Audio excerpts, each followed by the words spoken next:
Yeah, I would actually say that really the philosophies aren't even that different, but what is different is kind of the emphasis. So if you put yourself in the position of the buyer in the abstract sense, because the open source project is free, right?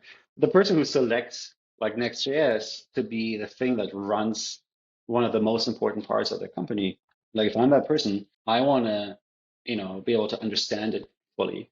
I want to be able to make its existence not depend on the future of some startup like Vercel, and I want to be able to like if the project goes a different direction that I'm not happy with, be able to kind of continue maintaining it.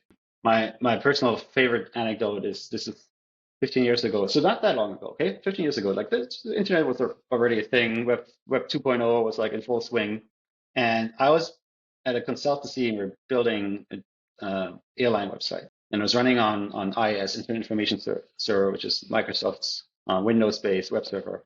And we had performance problems. And we didn't have a support contract with Microsoft.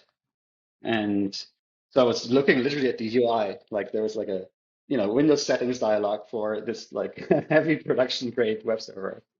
And there was a checkbox that was labeled burst mode. It's like, that sounds interesting, right? Like I have a performance problem, like maybe I need to activate burst mode. And so I checked, I Googled it. 50 years ago, Google was already told me things. I Googled it with Microsoft documentation for this checkbox, and the docs say activates burst mode. And that was it. And I was, that made it so clear for me, like how absolutely impossibly like insane it is to run this piece of production critical software that I can't understand.